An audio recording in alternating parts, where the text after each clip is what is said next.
我准备好了。 Olá pessoal! Hoje recapitularemos o filme Dragon Blade de 2015 e vamos para mais um resumo.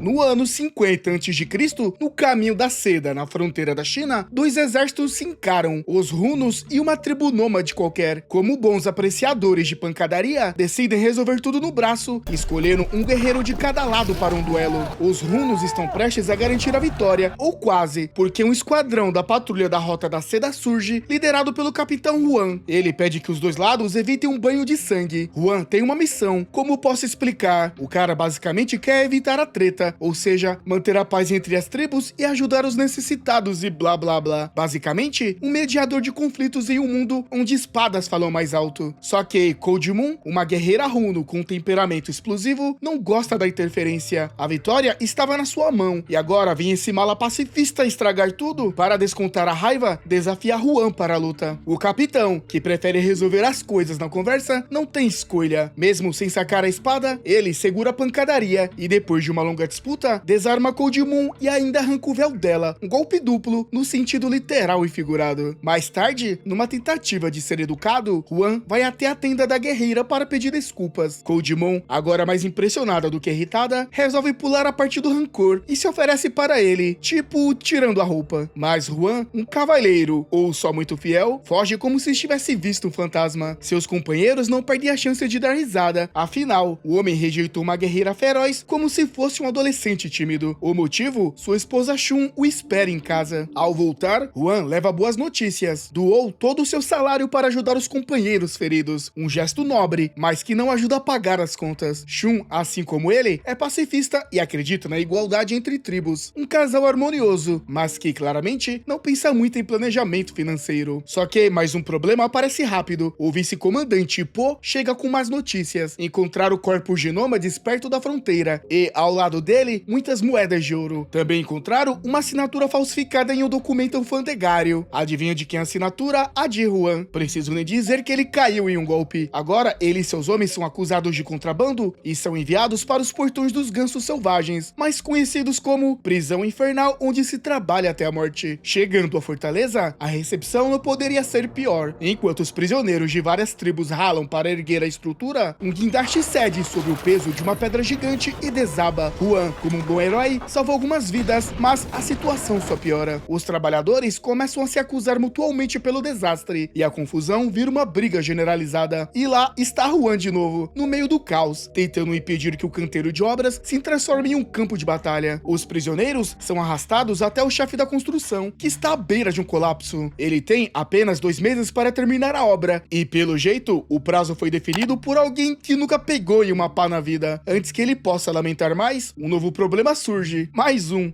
exército romano, liderado pelo general Lúcio, que chega à fortaleza. Os romanos estão confiantes de que vão tomar o local sem muito esforço, e ainda aproveita para reabastecer seus suprimentos. Entre eles, há um menino cego, pelo qual Lúcio tem um carinho evidente. Os chineses não perdem tempo, tocam os tambores de guerra, os arqueiros se posicionam, e tudo indica que o dia vai terminar em banho de sangue. Mas antes que a batalha comece, novamente, Huan avança sozinho até o exército romano e questiona se tudo isso é realmente necessário. Ele responde que claro que não, porém guerra nunca foi sobre lógica. Sem alternativa, Huan é obrigado a lutar em um duelo. Huan, no entanto, tem um truque na manga, ou melhor, uma lâmina. Sua espada está presa a uma corda elástica, permitindo golpes super técnicos. Enquanto a luta esquenta, ele percebe algo estranho. Os soldados romanos começam a desmaiar um por um. Trata-se de uma tempestade de areia se aproximando. E como se a situação já não estivesse caótica o suficiente, o menino cego também desmaia. Huan, sempre o diplomata relutante, propõe abrigo para os estrangeiros na fortaleza. Lúcio aceita, mas impõe uma condição. Seus homens devem ser alimentados. Nada mal para um general que há 5 minutos queria tomar a fortaleza à força. À noite, Lúcio finalmente revela que não está ali por mera ambição imperial. Ele busca vingança contra alguém. Huan, sempre pronto para resolver os problemas dos outros, oferece ajuda. ajuda, mas o general recusa. O plano dele é outro. No dia seguinte, os romanos se preparam para partir, mas um novo problema aparece. O chefe da construção chega em pânico. O prefeito reduziu o prazo de obra para 15 dias. Se não terminarem a tempo, todos serão executados. O humor na fortaleza, que já não era dos melhores, desce a níveis subterrâneos. A solução, Lúcio decide ajudar. Os romanos conhecem técnicas avançadas de construção que não envolvem levantar pedras absurdamente pesadas. Em vez disso, usam cascalho, um método revolucionário que os chineses poderiam ter descoberto sozinhos, se não estivessem ocupados sendo presos injustamente. Em troca, os chineses devem escoltar alguns legionários até o reino parta, e assim, entre sentenças de morte e métodos de engenharia, nasce uma aliança improvável. Os romanos provam que, além de bons em invadir territórios, também são arquitetos brilhantes. Sob sua supervisão, a reconstrução da fortaleza avança em um ritmo absurdo. Os chineses, por sua vez, absorvem novas tecnologias e mecanismos sofisticados. Como forma de agradecimento, decidem mostrar o que realmente sabem fazer: lutar. O resultado? Uma apresentação coreografada de combate que impressiona até os mais exigentes. Mas os romanos não ficam para trás e também fazem sua exibição, sincronizados como uma máquina de guerra bem lubrificada. E como teste definitivo, resolvem promover 2 duelos entre soldados de ambos os lados. No primeiro, um guerreiro chinês experiente vence usando apenas um bastão. No segundo, um legionário romano sai vitorioso, ou seja, um empate diplomático para manter a paz. Terminadas as demonstrações de força, todos voltam para o trabalho, e, contra todas as probabilidades, a fortaleza fica pronta em tempo recorde. Para comemorar esse milagre arquitetônico, organiza uma grande festa. Juan, sempre o pacifista, decide cantar uma música exaltando a harmonia entre as tribos, porque, aparentemente, nada como um showzinho para selar a paz. Mas a celebração não dura muito. Lúcio finalmente revela o verdadeiro motivo de sua chegada à fortaleza. No passado, ele serviu ao cônsul Craso, que formou uma aliança com os partas e planejava passar o poder para seu filho mais novo. Só que havia um pequeno problema chamado Públio, o filho mais velho de Tibério, um homem cruel, traiçoeiro e com zero apreço pela família. Ele cegou o próprio irmão e, como se não fosse suficiente, matou o pai. Lúcio fugiu com a criança e seus soldados, e agora precisa encontrar os partas para avisá-los do plano nefasto de Tibério. Juan, então, compartilha seu próprio trauma. E que trauma! Ele era apenas um garoto quando seus pais foram assassinados diante dele. Sua irmã chorava alto e, com medo de serem descobertos, ele tampou a boca dela com força, forte demais. O resultado? Ele a sufocou até a morte, um erro que o assombra desde então. Enquanto isso, os mensageiros enviados para buscar ajuda são mortos um por um. Tibério não brinca em serviço quando o assunto é eliminar ameaças. Apenas um soldado sobrevive e traz a pior notícia possível: um exército de 100.000 homens está a caminho. Juan percebe que a situação é péssima para todo mundo e parte imediatamente para a cidade em busca de reforços. Por milagre, ele chega no momento certo. Sua esposa Shun está prestes a ser executada como traidora, junto com órfãos e discípulos. Sem tempo para conversa, ele ataca os soldados e a resgata. Nos telhados, Cold Moon cobre Juan com seu arco, garantindo que ele possa continuar lutando. Flechas cravam-se nas paredes da casa, passando perigosamente perto das crianças. Ficar ali significaria virar um alvo. Juan, sem muitas opções, pegou um rolo de seda e improvisou um plano de fuga criativo. Deslizou pelo tecido e fez as crianças descerem como um escorregador. Cold Moon segurou as pontas, cobrindo-os até o último momento antes de também escapar. Mas os runos não estavam para brincadeira. Escondidos pela cidade, eliminavam os chineses com flechas certeiras, um por um. No meio do caos, um dos alunos de Shun parou para pegar um livro. Péssima ideia. Shun voltou para ajudá-lo e foi recebida com várias flechas cravando-se em suas costas. Juan conseguiu levar sua esposa e o menino para um local seguro, mas o estrago já estava feito. Sem piedade, Juan espalhou carvões e chamas pela fortaleza, transformando os inimigos em tochas humanas depois de cobri-los com óleo inflamável. O fogo abriu caminho para os fugitivos escaparem e sua esposa não resistiu aos ferimentos. Enquanto isso, Lúcio foi chamado à fortaleza para uma suposta reunião com os reforços. Só que tudo não passava de uma armadilha. O comandante inimigo massacrou os legionários e ordenou que o general fosse capturado. Lúcio lutou com tudo o que tinha, mas, ferido e exausto, caiu. Foi arrastado até Tibério e acorrentado como troféu. O vilão, sem perder tempo, revelou que havia deixado Lúcio e o menino escaparem de propósito. Precisava de uma desculpa para reunir o exército gigantesco. O plano foi todo orquestrado com a ajuda de Impo, que estava infiltrado entre os homens de Juan. O objetivo de Tibério era claro: conquistar toda a rota da seda. Lúcio implorou pela vida do garoto, já que ele não representava ameaça alguma, mas Tibério, sempre o sádico, decidiu encerrar a conversa de forma dramática. Levou Públio e seu tutor até a beira de um penhasco e forçou-os a saltar. Mas um dia normal para um tirano sem escrúpulos. Tibério fez sua última oferta a Lúcio: junte-se a mim ou morra. O general romano respondeu da única forma possível, cuspindo na cara do tirano. Não foi exatamente o que o Tibério esperava. Furioso, ele decidiu dobrar a aposta e forçou os 36 clãs da região a se curvarem ao Império Romano. Quem resistisse, morria. Para deixar o recado bem claro, o líder de um dos clãs que se recusou a obedecer foi retalhado ali mesmo, na frente de todos. Agora só restava um problema: a fortaleza reconstruída. Tibério impôs sua exigência: queria a cabeça de Juan. Os sobreviventes, desesperados para viver, começaram a pressioná-lo. Juan, já sem muitas opções, aceitou o destino. Se minha morte é o que precisam, que assim seja. Ele foi levado ao Tibério, pronto para ser sacrificado, mas sua postura firme fez o chefe da fortaleza repensar suas escolhas. Talvez nem tudo estivesse perdido. Jogando o jogo com inteligência, Juan fingiu submissão, enganou o Tibério e conseguiu roubar as chaves da cela dos romanos. O problema? Ele e seus aliados acabaram jogados em outra prisão, mas não por muito tempo. Logo depois, Impou chegou com um exército de 10.000 guerreiros. Aproveitando a distração de Tibério, Juan e os prisioneiros aproveitaram para derrubar e destruir a prisão de madeira. No meio do colapso, Juan aproveitou para lançar as chaves aos legionários, libertando-os. Foi o estupim da guerra. Um dos chineses sinalizou para seus aliados, e aqueles que recusaram a submissão ao Tibério iniciaram combate feroz contra o exército romano. Impou não queria essa batalha, mas Tibério, sempre manipulador, tentou colocar um contra o outro, propondo que os dois líderes duelassem pelo cargo de prefeito. Só que o plano saiu pela culatra, e em vez de brigarem entre si, os dois atacaram o general romano. Infelizmente, Tibério não era apenas um tirano arrogante, mas também um excelente guerreiro. Primeiro, matou o general romano concorrente de Tibério. Depois, eliminou o próprio traidor Impou. Juan encontrou Lúcio agonizando. Tibério havia arrancado seus olhos com uma espada. E como se isso já não fosse cruel o suficiente, os soldados inimigos despejaram óleo inflamável do alto, cercando-os com fogo. Sem outra opção, Juan fez o que ninguém gostaria de fazer. Usou uma besta para dar a Lúcio uma morte rápida e sem dor, o último favor que poderia fazer pelo seu amigo. Enquanto isso, Tibério, sempre determinado a limpar qualquer rastro de resistência, enviou tropas à cidade para eliminar os últimos soldados leais a Lúcio. Mas os guerreiros não entregariam a luta tão fácil. Eles se posicionaram no topo da escadaria e receberam os inimigos com um ataque nada sofisticado, mas altamente eficaz: pedras gigantes rolando ladeira abaixo. No meio do caos, Juan, apesar de toda a carnificina ao redor, hesitou sem matar. E essa hesitação lhe custou caro. Antes que pudesse reagir, uma lança perfurou seu abdômen. Cambaleando, ele observou o campo de batalha, onde uma montanha de corpos se acumulava. Era um lembrete brutal de que ali não havia espaço para misericórdia. A situação piorou. Os sobreviventes foram cercados por reforços inimigos que chegaram de todas as direções. Em uma jogada desesperada e genial, eles usaram escudos como trenós e armaduras como proteção, deslizando pelo terreno e se agrupando em uma formação ofensiva. Eles conseguiram escapar da cidade, mas o alívio durou pouco. Do lado de fora, o verdadeiro pesadelo os esperava: um exército de 100.000 soldados. Não havia para onde correr. A única opção era lutar e morrer com dignidade. Tibério, claro, achou aquilo hilário. Para ele, era só questão de tempo até esmagar os últimos existentes. Mas o riso durou pouco. De repente, o céu se encheu de falcões, que desceram rasgando suas tropas em pleno voo. E no horizonte surgiu algo ainda pior. Os exércitos de todas as tribos nômades haviam se reunido. Dezenas de milhares de cavaleiros vinham de todas as direções, prontos para um confronto que Tibério não tinha mais certeza se venceria. Cada tribo tinha sua própria tática e armamento, tornando um inferno a adaptação dos legionários romanos. Mas Roma não dominava metade do mundo à toa. Com treinamento impecável e disciplina de ferro, os soldados logo se reorganizaram e viraram o jogo. Os nômades começaram a cair como folhas ao vento, e entre as baixas estavam os companheiros de Juan, que morreram fiéis a ele. Logo depois, o irmão de Cudimun também foi morto. A batalha parecia uma causa perdida, até que os partas entraram no jogo. Com eles, veio um dos homens de Lúcio, que fez questão de expor todas as barbaridades de Tibério para quem quisesse ouvir. A rainha parta, sem paciência para tiranos sanguinários, encarou o general romano. O que diabos passa pela sua cabeça quando matou seu próprio pai e irmão? Um centurião, talvez tentando salvar o que restava da dignidade romana, ordenou que Tibério entregasse a espada. O tirano respondeu da pior maneira possível, enfiando a lâmina no oficial sem piscar. Sem mais desculpas, Tibério admitiu os crimes e lançou um desafio aberto: que qualquer legionário ali tivesse coragem de enfrentá-lo em um duelo. O silêncio foi ensurdecedor. Foi então que Juan, mancando, ensanguentado e claramente no limite, se adiantou. Tibério o analisou por um momento e soltou, quase divertido: eu te subestimei nesse jogo de xadrez. Mas Juan não estava ali para ouvir elogios. Ele queria vingança por Lúcio. O problema? Tibério não era só um assassino oportunista, ele sabia lutar. E muito bem, já Juan mal conseguia manter a lâmina firme nas mãos. Seu corpo era um mapa de feridas, e a única coisa que o mantinha de pé era pura teimosia. Com um chute devastador, Tibério jogou Juan na areia. O guerreiro chinês tentou se reerguer, mas seu corpo já não obedecia. Fim da linha, restava apenas um último recurso, um pequeno punhal. Tibério, como o bom sádico que era, não perdeu tempo. Desarmou Juan com facilidade e, sem hesitar, cravou a lâmina ao seu lado. Em seguida, ergueu a espada, pronto para dar o golpe final e exibir sua vitória diante de todos. Mas, mais uma vez, subestimou Juan. Com um movimento preciso, o capitão quebrou o braço do tirano e, antes que ele pudesse reagir, abriu sua garganta de fora a fora. Tibério ainda teve o último lampejo de ódio, cravou o punhal mais uma vez em Juan, mas a luta já estava decidida. O tirano tombou, sufocando no próprio sangue. No fim, o imperador da China decidiu fazer algo incomum. Permitiu que os romanos construíssem uma cidade na Rota da Seda. Quanto aos prisioneiros que haviam sido forçados a trabalhar na fortaleza, ganharam uma nova vida na patrulha de Juan, um destino bem melhor do que o que parecia certo minutos antes.